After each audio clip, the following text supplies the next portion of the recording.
Welcome back to Trending in Education. Dan Strafford, Michael Palmer, Melissa Griffith with you on this episode. And today we're talking about gender equity, equity in pay, equal pay, and more off of the U.S. women's soccer team. Exciting win in the World Cup and so much more at present. I want to welcome in Mike and Melissa. Mike, how are you doing?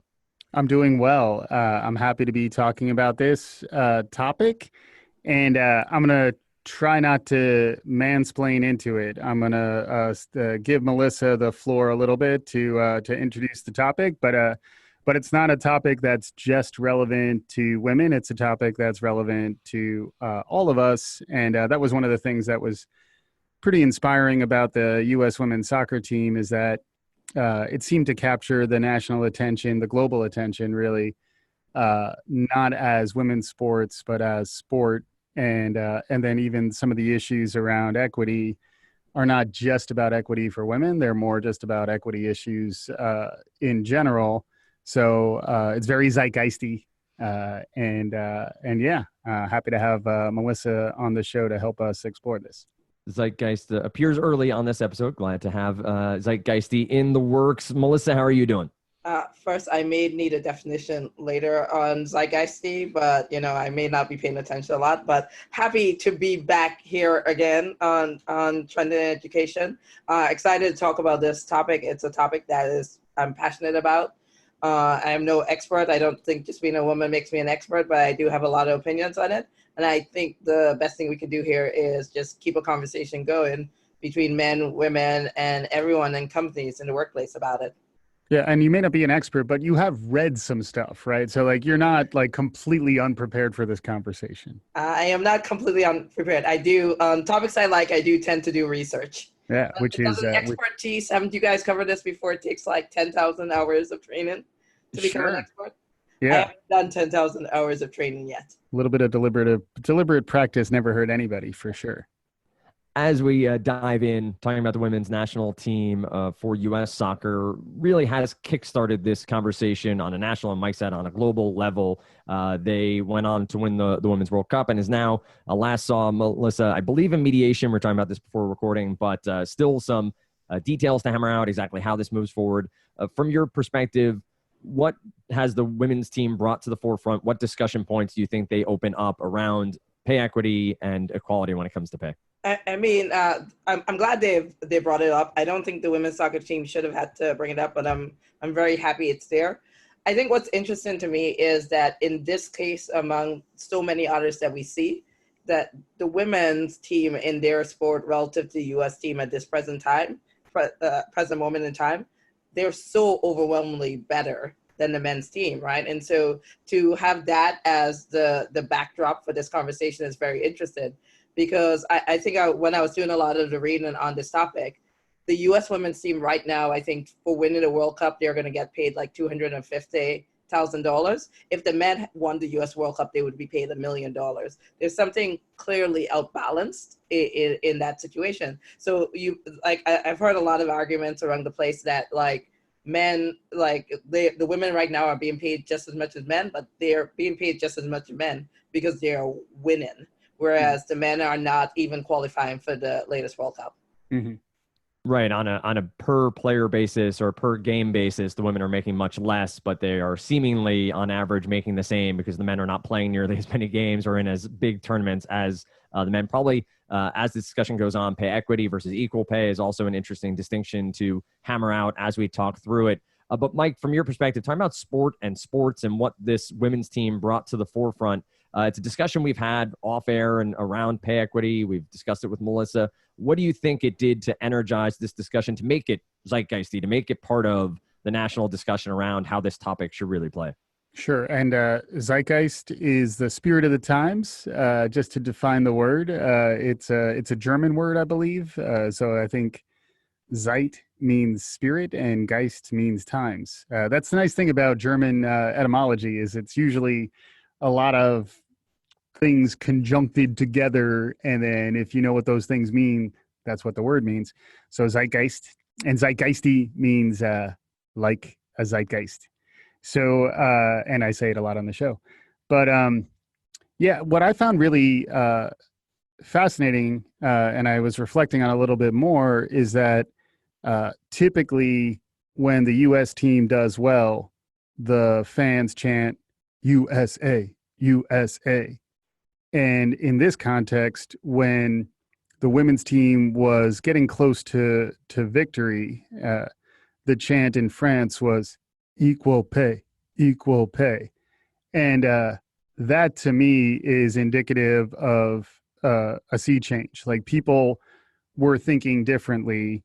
And I think that even though it may be unfortunate that we can't make these types of changes to how everybody thinks without things like the women's soccer team in the US crushing it, it's still good when it happens. And it does feel like it is a watershed moment, an inflection point for us all that, you know, tens of thousands of fans in France were chanting equal pay.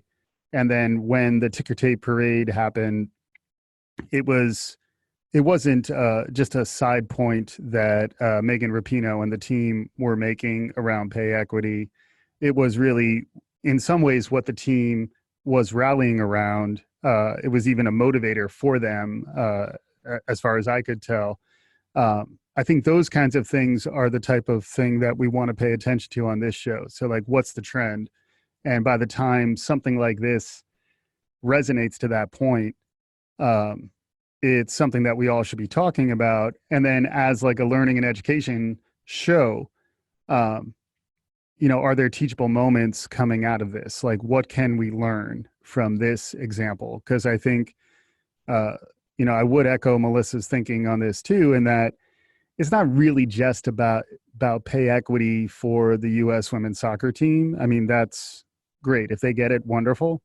But it's more about why is there this inequity throughout our society and what kind of tactics can we take to affect some change? First of which is see how the U.S. women's soccer team can get, you know, their equity. But I was happy to see that it was sort of bleeding into a bigger conversation around pay equity in general. And I think that's something that I think we did want to explore as part of this conversation as well. Now, Melissa, if we take that as sort of a basis here and take this story around the women's national team and try to apply it outside of their sphere to the general discussion around pay equity, take this story and to Mike's point, what can we learn from it? How can we move forward with it? What are some key takeaways to you from this discussion and how we might apply it to the world of education? We have stuff from the World Economic Forum around general studies. We have a Georgetown study on gender and equity in education and learning. What can we take away and start moving into a discussion on what we've learned and how we can move forward? Yeah, so I mean, plus one to everything Mike has said already on this topic. Look, in general, like I think the women's soccer team is going to get something out of it. I am watching with bated and breath to see what comes out of mediation, like whether it's something that they agree is fair, or whether it's something that it's just good enough to like quell all the noise around it. But for sure, just given the high profile nature of it, something's going to happen for them. What I think we can take away from that just in general is like, it's not happening in soccer. You can look at the trends. It happens in science jobs, it happens in teaching, it happens in finance, it happens in almost every job across the board. You see this sort of pay equity, especially as you rise towards the ranks. And unless we can put a spotlight on it across the board like we do we've done in soccer, it's not going to change. And I think that's one of the things that we should open up the conversation about. Like, if women are not talking about it more, if women are not asking about it more, if we're not raising the awareness about it more, like nothing's going to change. So I was looking at you mentioned the World Economic Forum. They do an equity gap. So they don't just look at pay equity, but they look at the political landscape, like how much women are involved in the political landscape versus men. They look at how, like, what they call the economic gap, which is not just about the pay, but also about where they are in their careers relative to men. Mm-hmm. And they look at education, and they look at one other point that is slipping my mind.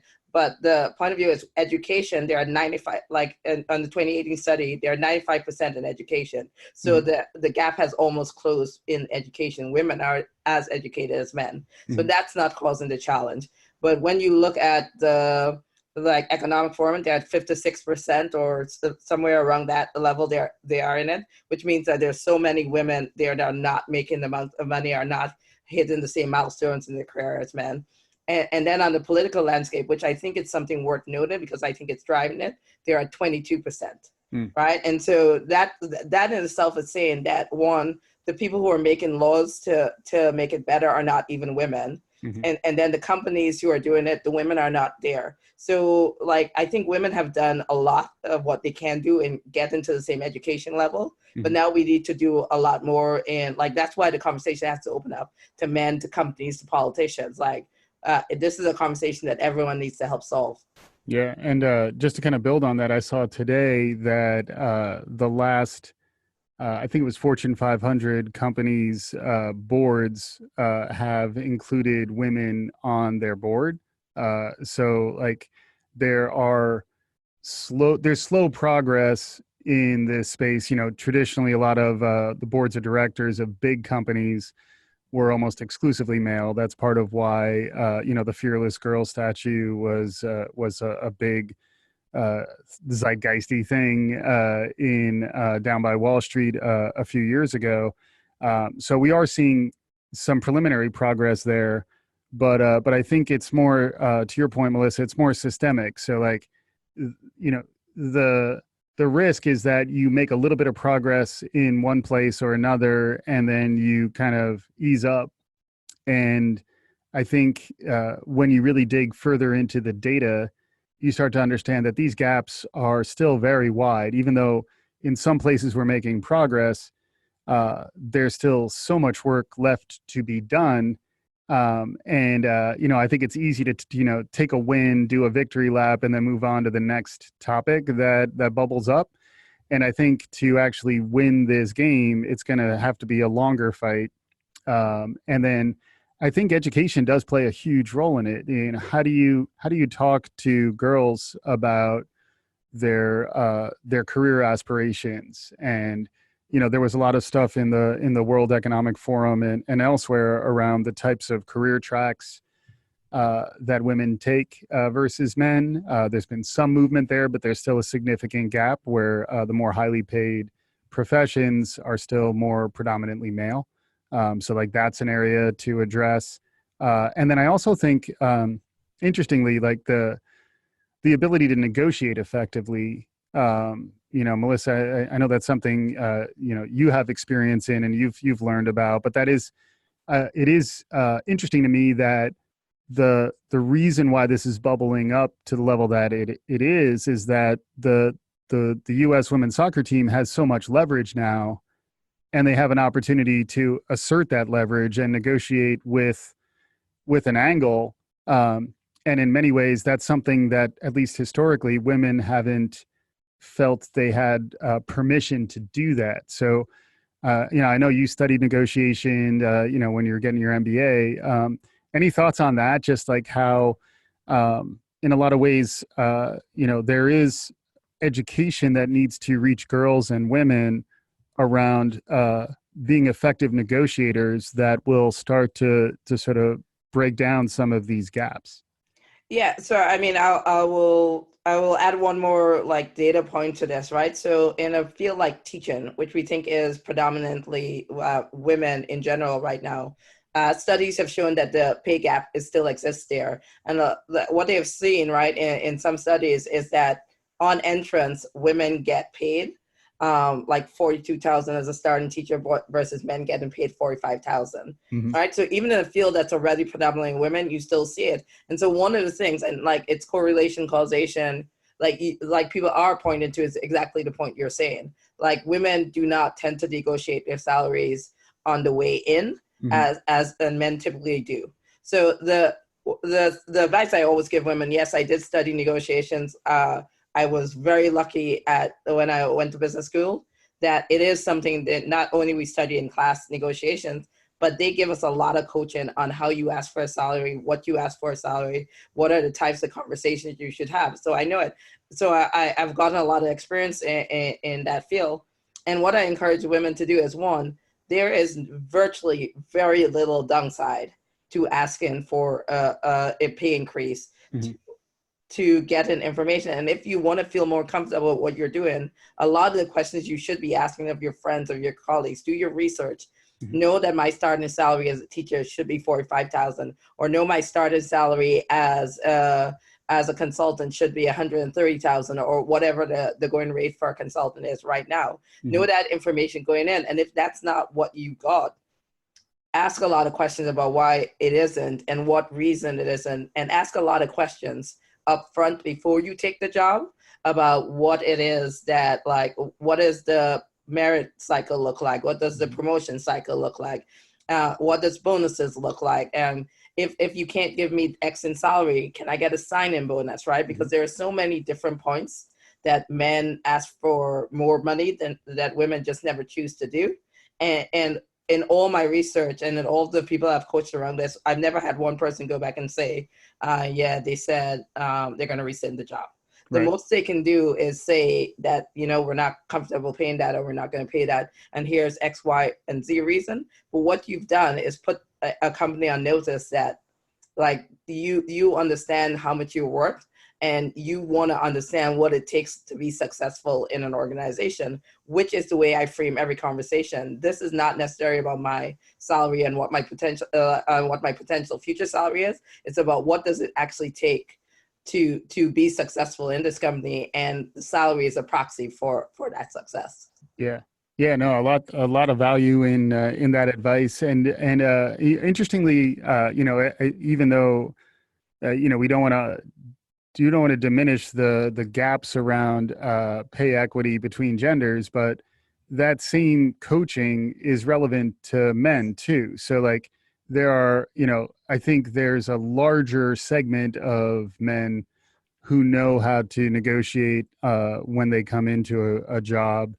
But as someone who's been on both sides of these types of negotiations, you work with what's presented to you.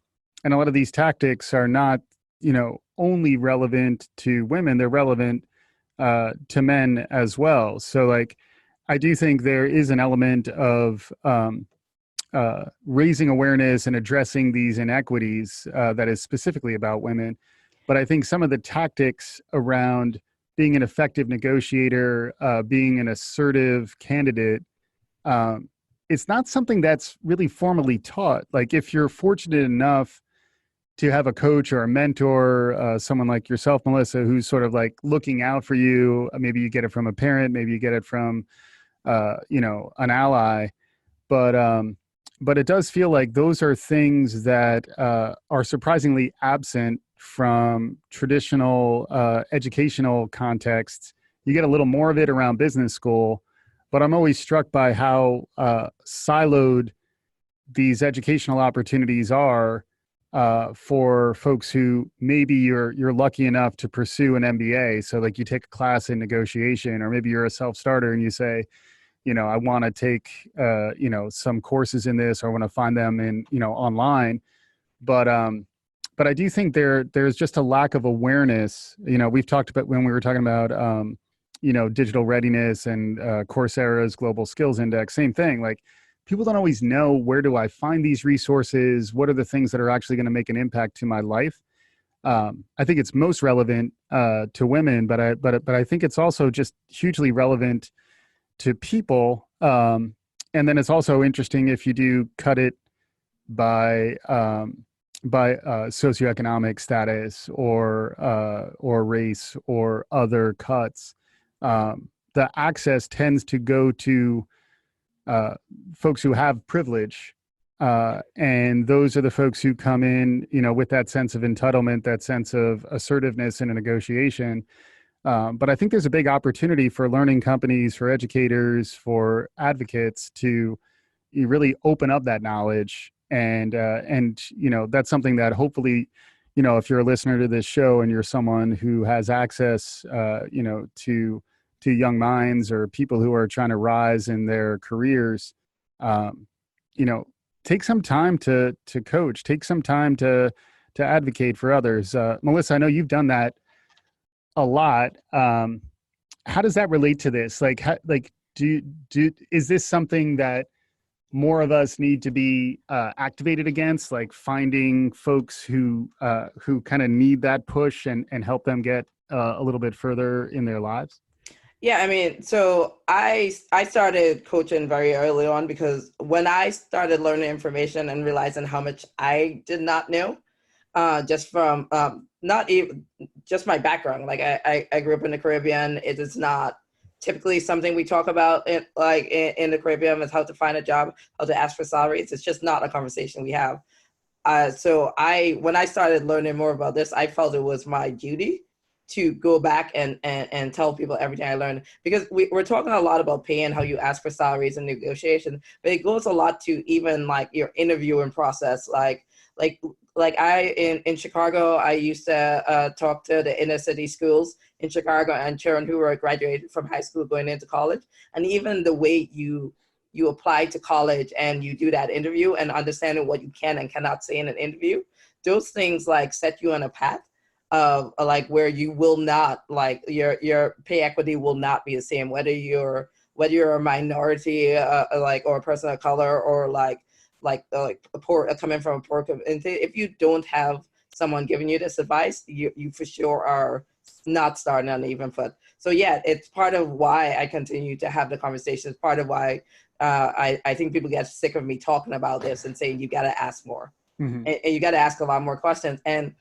like this is such a typical use and a common phrase that it almost seems irrelevant to say it, but education is key. So in everything you do, the more information you arm yourself with, the better, right? And in a negotiation, not only understanding what you're worth, understanding like what the company values, what the company doesn't value, is such an important thing to understand as you go into that negotiation, what your expectation should be about your salary, about your job, and so forth. And so I joke around because I don't know if maybe you guys knew this going in, but even why do I have to ask questions to the interviewers?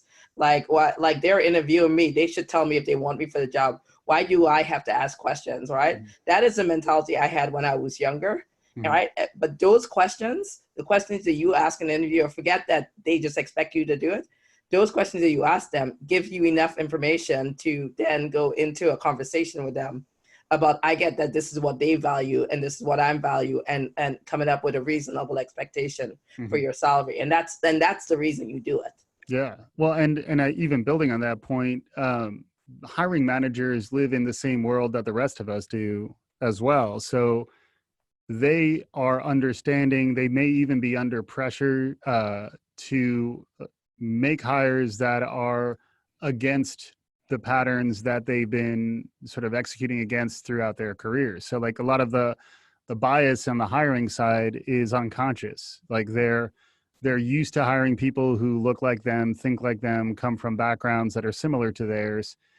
If there's an opportunity for you to connect to some of the training that is likely to be in the organization, also it's worth doing some research around what kind of hiring practices there are within the organization that you're interviewing with, but then understand that even if, at face value, I might be concerned about bias on the other side, there may be an opportunity there too, where the value of cognitive diversity in a workforce is something that is becoming more widely understood.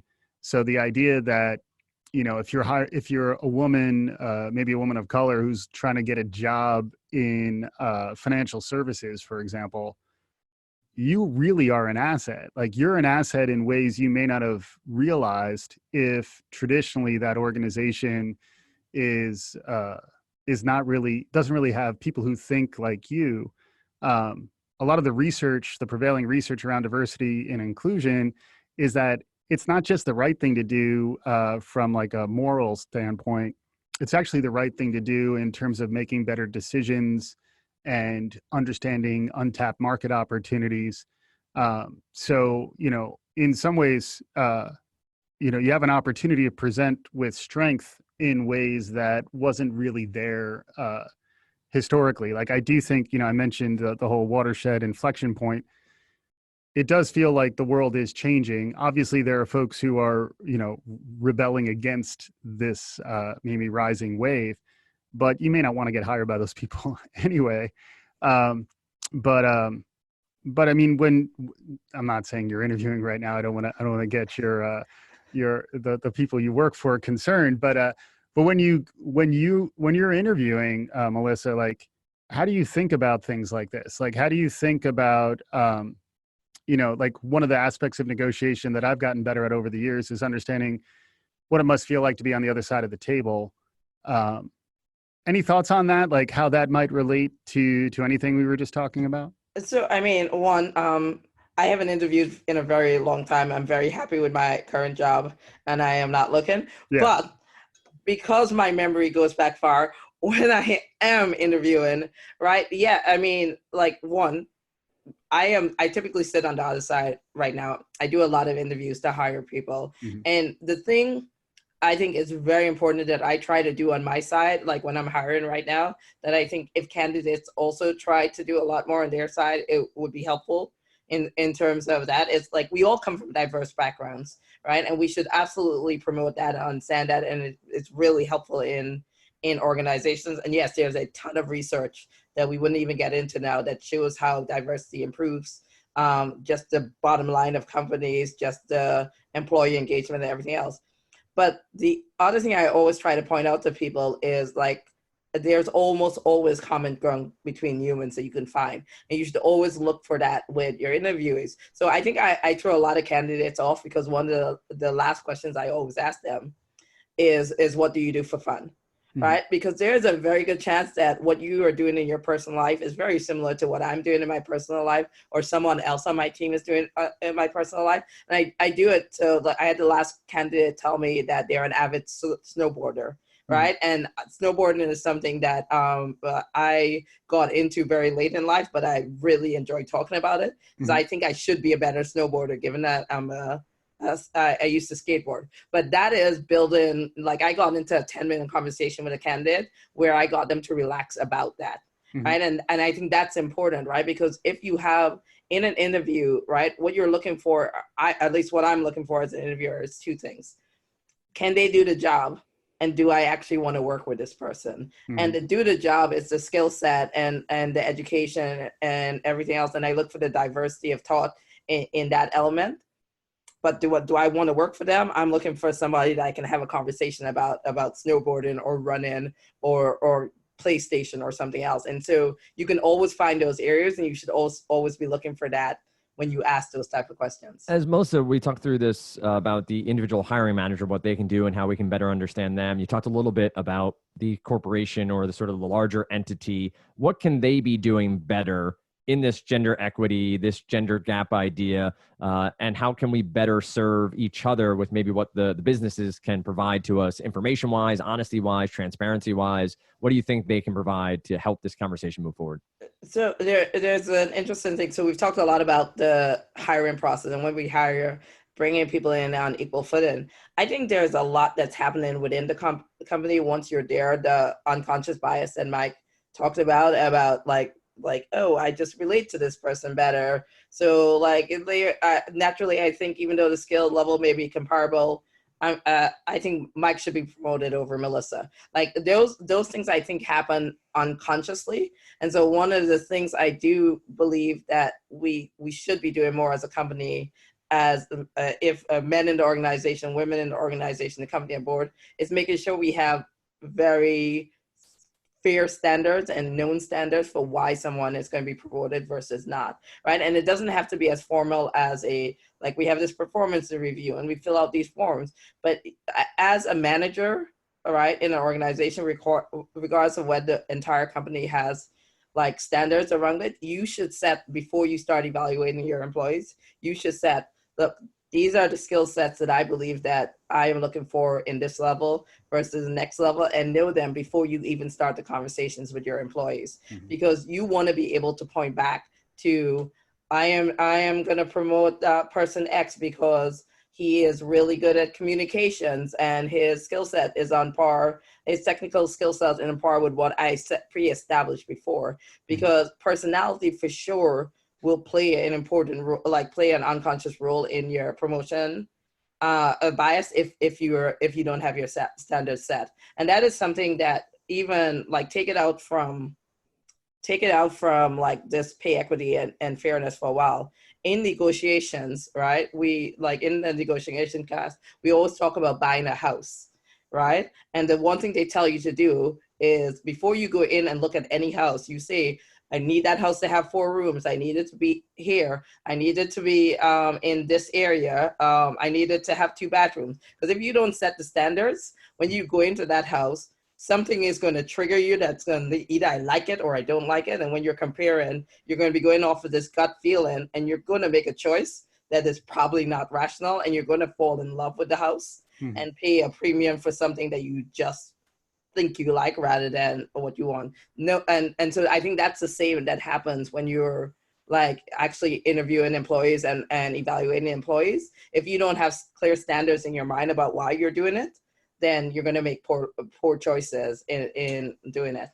Yeah, and just to build on that too, I think sometimes as you become more aware of your unconscious bias, you can make choices that go against what your initial instincts are. And I think that's something that I've gotten better at over my career, and I've found that it can make a huge difference, particularly in opening up opportunities to people who wouldn't have had it otherwise. So like if you just followed your instinct, you'd go with the typical choice and you would sort of perpetuate the system in the way that it is today. There was another interesting article I read in the Harvard Business Review about sort of next level Moneyball. And rather, Moneyball was more about hiring people who were against type. But this was talking more about better ball, where like you wanted to hire people with the most ability to grow. And I think that's an interesting thing to think about as well, where like in addition to the cognitive diversity, being willing to take a chance on someone who maybe doesn't fit the prototype, you know, it's the same idea of hiring for a cultural ad as opposed to a cultural fit, which we've talked about in the past. Like if you have gaps, be aware of them and think about them as part of the hiring process. And then depending on how assertive you feel as a candidate, maybe that's an area that you want to explore too. Like if that is a place where you want to understand, like, you know, what's your position on cognitive diversity? I particularly like cognitive diversity because it gets out of some of the more narrow ways in which people identify or maybe stereotype. And if instead it's more like, how do you think about making decisions and how do you think about just like different perspectives? And a lot of those different perspectives really come from lived experience. So like if everyone has lived a similar life with a similar background, again, not to pile on financial services, but that's an area where like I know historically it's been almost exclusively like white men who are running these organizations who hire more white men. I think there are next generation models that are emerging that are actually breaking from that. And then by virtue of breaking those conventions, you actually establish a competitive advantage because you're not limited by the narrowness of the perspective that people on the other side might have. Like if you hire people who look like you and think like you, they're not really going to add anything to your group process. So like whoever you are, however you think, you know, you want to over-index on difference rather than sameness.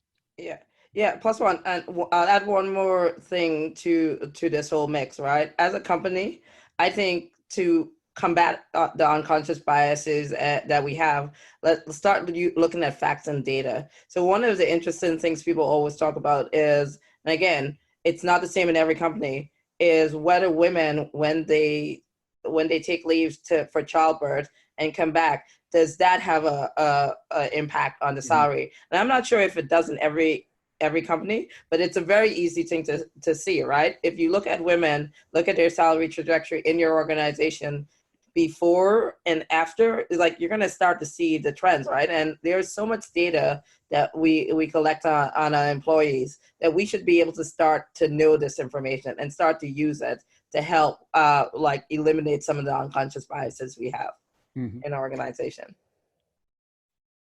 The New York Times Upshot, their digital data collection company over there, had a big study on that, I think in 2017, on maternity leave and the pay gap acceleration that happens therein, and how that is something that is not addressed, to your point, as clearly as it should be.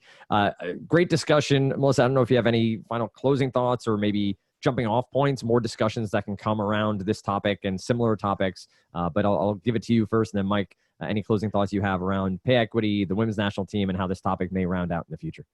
I mean, I think, look, the bottom line I could keep saying without saying is information is key, right? Like understanding, and there's so many sites out there of what salaries people get in what jobs is information that women should look up. Like companies tend to keep the information secret, which is right, but employees have noticed and started to notice that the more they talk about the salaries in different locations, that like you understand at least what your range is, and that information is powerful in knowing what you're worth.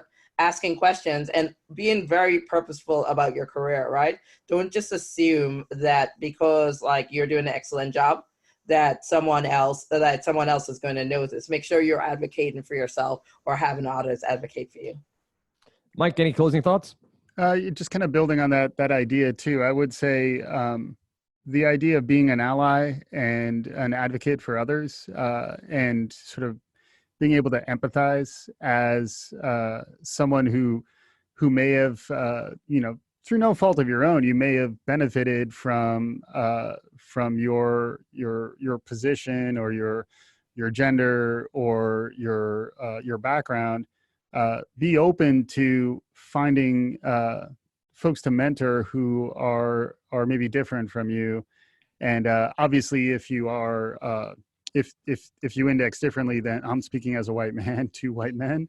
Like I think the idea, especially in the Me Too movement and everything, you should still seek out opportunities to mentor and advocate for women, and to mentor and advocate for people who don't look like you and don't come from your background. And I think that's really, there's a lot of grassroots activity that's happening that is starting, like the women's soccer team is a great example of it, that's starting to signal this change. But frequently the people who are in power are going to need to open up to their thinking and figure out how to advocate for others. And I think in many cases that will actually require white men to evolve their thinking. So, and I'll own it. Like there are many places where I've had biases that I've sort of realized late in my life, and that's okay too. Like, don't feel like you're a bad person when you start to realize, oh man, I didn't realize I was actually biased in that way. Like you just learn something when you make that connection. But yeah, really appreciate getting Melissa on the show. Looking forward to getting her on the show more, and hopefully we'll be able to explore topics like this on a more regular basis, because I think we're just scratching the surface. I agree wholeheartedly there. This is a topic we can come back to many times over in different genres, different businesses, and also how the women's national team proceeds. And I'll agree with you, Mike. I've taken a long time to realize some of my own personal biases, realize some almost every day of what you and how you interact with different people. And so being open and honest and being able to listen and learn each day, I think is a huge, huge improvement for anybody out there as we talk about topics like this and others, and just helping others and being allies to other people in the workplace, at home, or wherever you may be. As always, we appreciate you all listening here on Trending in Education. We'd love to hear from you on social media. It's at Trending in Ed on Facebook, same on Twitter. Follow us on both. You'll get the episodes and more content. We'll share some of the articles that we use for content here for this episode and others over on Twitter and Facebook. And of course, you can find us at trendingineducation.com. If you have topics you want us to cover, we'd love to hear from you as well. With that said, thanks as always for listening to Trending in Education.